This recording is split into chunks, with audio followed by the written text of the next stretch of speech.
Hi, I'm Nick, and today we're going to show you how to resolve iOS WCAG focus visible violations.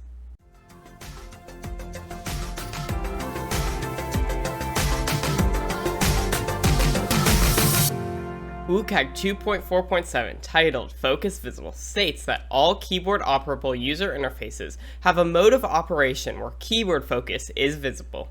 The intent of the success criterion is to help all users know which element has keyboard focus.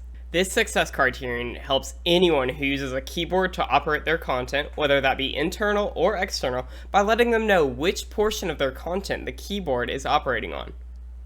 People with attention limitations or short-term memory limitations will benefit from not having to remember where they last left their keyboard focus. One example of a keyboard focus violation is when a user is typing in a text field. There's a little blinking text bar, usually called a caret, to delineate where the user's focus currently is. If this bar is not present, a violation is thrown. For more details on the specifics of WCAG focus visible violations, check out this link here. Link also in the description down below.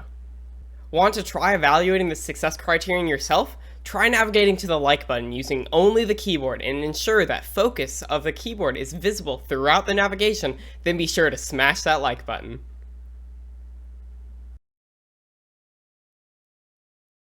Let's go ahead and fix a focus visible violation with the help of the Mesmer accessibility audit. Here we have a violation. We can click on the screen to find the screen containing this violation. Now that we know where this violation is located, let's pull it up on our local device so we can see what this violation looks like to a user.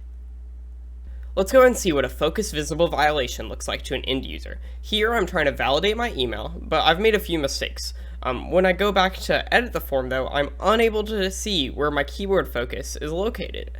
This makes it impossible for me to effectively edit this form without making grave mistakes, thus causing a focus visible violation.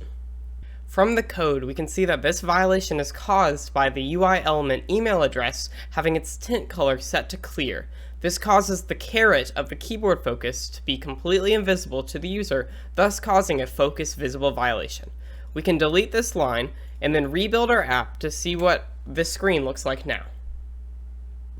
Now, by changing the tint color, we have no trouble seeing where our keyboard focus is located, and we're able to successfully edit this form and validate our email, thus resolving this focus visible violation. And just like that, we resolved our iOS WCAG focus visible accessibility violation. Have you tried out the new Mesmer app graph? Let us know in the comments down below. Thanks for watching, and happy developing.